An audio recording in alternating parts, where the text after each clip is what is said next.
तो स्टूडेंट्स आज अपन पढ़ने जा रहे हैं कि रिफ्लेक्शन फ्रॉम कर्व सरफेस क्या होता है। तो इसको अपन समझने के लिए पहले समझे कि फार्मूला क्या है रिफ्लेक्शन फ्रॉम कर्व सरफेस के लिए। तो that is μ2 upon v minus μ1 upon u equal to μ2 minus μ1 upon r। अब अपने को पहले ये समझना है कि फार्मूले में ये किस चीज को रिप्रेजेंट कर रहे हैं। μ1 μ2 u v और r किसको रिप्रेजेंट कर रहा है। तो μ1 उस मीडियम का रिफ्लेक्टिव इंडेक्स है जिससे इंसिडेंट रे आ रही है, ये आपको बहुत केयरफुली ध्यान रखना है। और μ2 उस मीडियम का रिफ्लेक्टिव इंडेक्स है जिसमें रिफ्लेक्टेड रे प्रेजेंट है। u आपको पता ही है कि डिस्टेंस ऑफ द ऑब्जेक्ट होती है फ्रॉम द पोल, यहां से मेजर होगी। v distance of the image है फ्रॉम पोल और r क्या रेडियस ऑफ कर्वेचर। तो जितने भी मेजरमेंट होंगे डिस्टेंस के दे आर फ्रॉम द पोल और एलोंग द प्रिंसिपल एक्सिस होंगे। साइन कन्वेंशन वही है जो अपन जानते हैं। अब अपन इस फार्मूले को ड्राइव करने के लिए मैंने एक ये मीडियम लिए हैं दो, जिसका जो इंटरफेस है दोनों मीडियम का वो कर्व्ड है।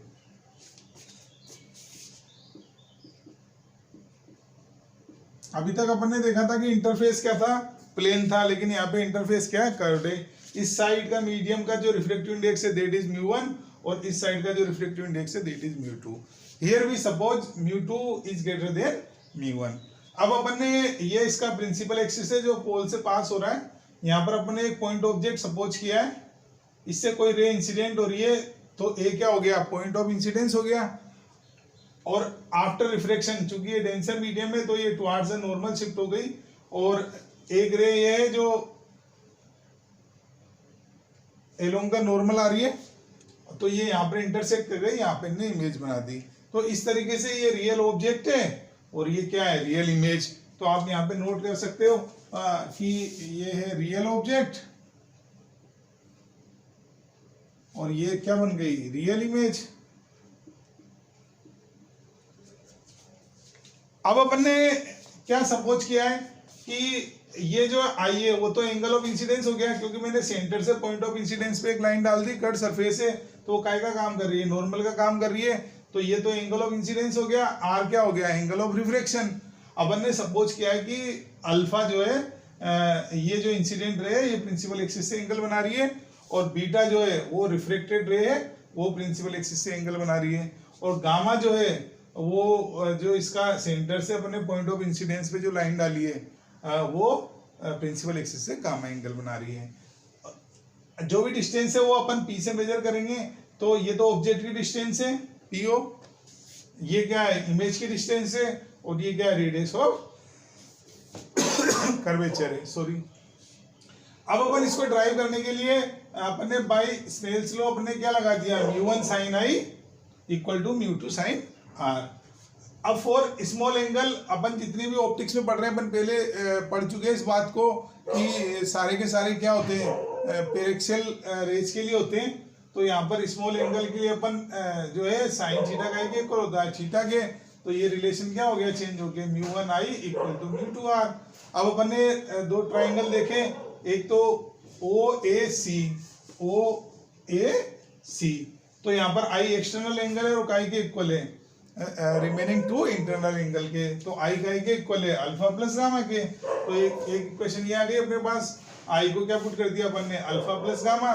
इसी तरीके से जो दूसरा ट्राइंगल लिया अपन ने वो कौन सा लिया है, IAC। तो IAC इसमें एक्सटर्नल एंगल क्या है, गामा।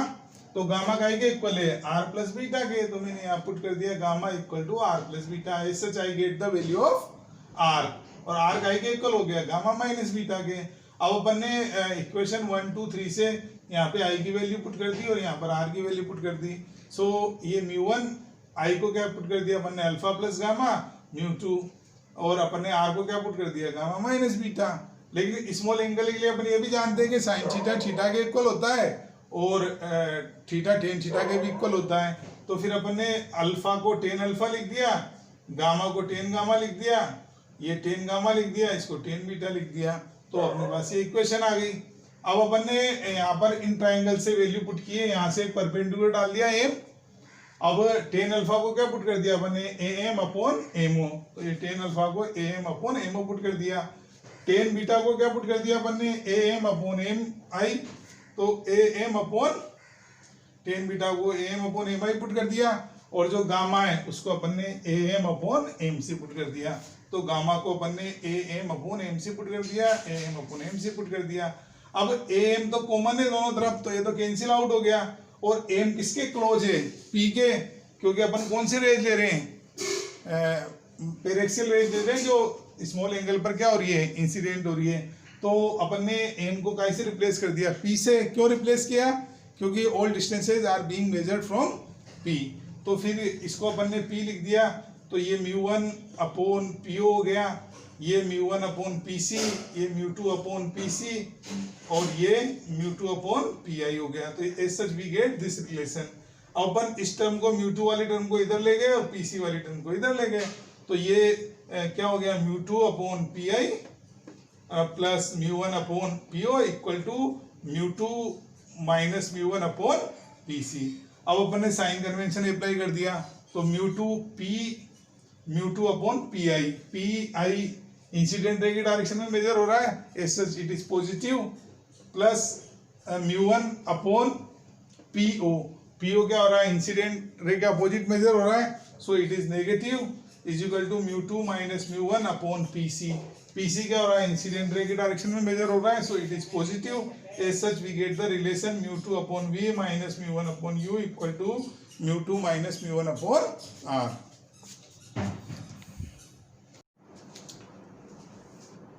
स्टूडेंट्स, अभी हमने रिफ्लेक्शन रेट कर्व सरफेस का फार्मूला देखा था। अब अपन उसको अप्लाई करना सीख रहे हैं, how to apply this formula for numerical purpose. तो यहाँ पर अपन ने एक इलस्ट्रेशन लिया है, that is solved example 15 of HCB, page number 405। यहाँ पर एक कर्व सरफेस है, इस साइड का जो राइट साइड का रिफ्लेक्टिव इंडेक्स है दैट इज 1.5, और जो लेफ्ट साइड का है ऑब्जेक्ट साइड का दैट इज 1। ये एक ऑब्जेक्ट है that is placed 25 centimetre away from the pole on principal axis, और जो सेंटर ऑफ कर्वेचर है इसकी दैट इज 20 सेंटीमीटर। अब अपने से पूछ रहा है कि नेचर और पोजीशन ऑफ इमेज बतानी है। तो एज वी नो कि फॉर्मूला क्या है, mu two upon v minus mu one upon u equal to mu two minus mu one upon R. अब यहाँ पर म्यू2 क्या होता है, उस मीडियम का रिफ्लेक्टिव इंडेक्स है जिसमें रिफ्लेक्टेड रे प्रेजेंट होती है। तो रिफ्लेक्टेड रे कौन से मीडियम में, 1.5 में, और 1.5 का ही इक्वल है 3/2 के, तो मैंने म्यू2 की जगह 3/2 पुट कर दिया। वी अननोन है, माइनस म्यू1 उस मीडियम का रिफ्लेक्टिव इंडेक्स है जिसमें इंसिडेंट रे प्रेजेंट है, और उसका रिफ्लेक्टिव इंडेक्स कितना है, 1, तो अपने यहाँ 1 पुट कर दिया।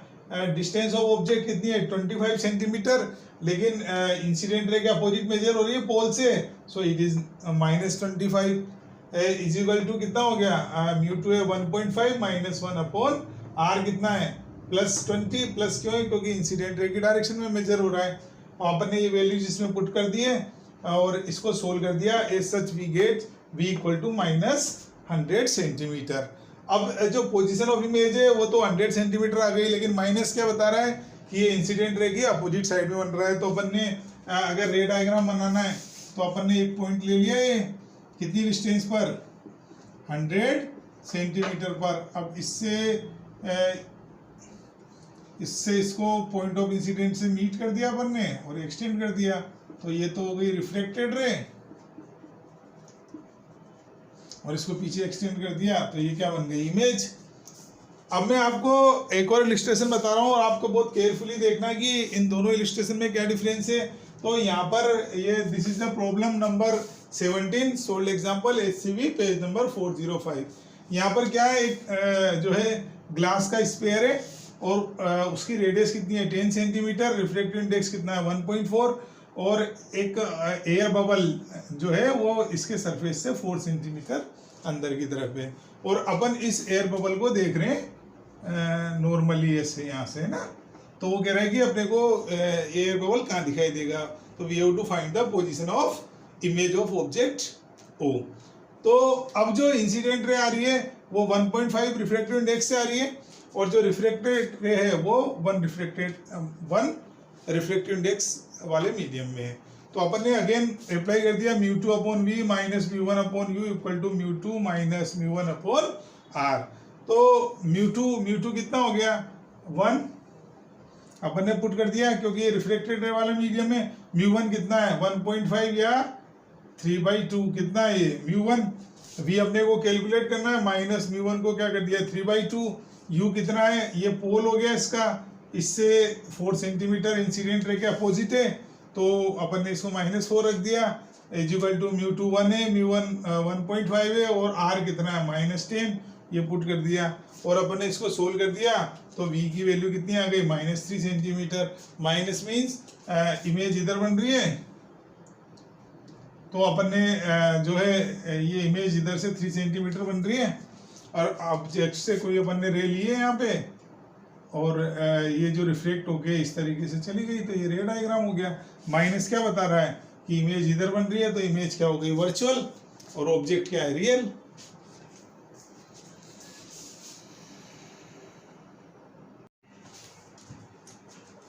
स्टूडेंट्स, आपको अगर लेक्चर पसंद आया हो तो आप इसको लाइक करें, चैनल को सब्सक्राइब करें, तो आपको टाइमली जो है अपडेट्स मिलते रहें, और इसको शेयर करें ताकि मैक्सिमम बच्चों तक ये पहुंचे और बच्चे इसका लाभ ले पाएं।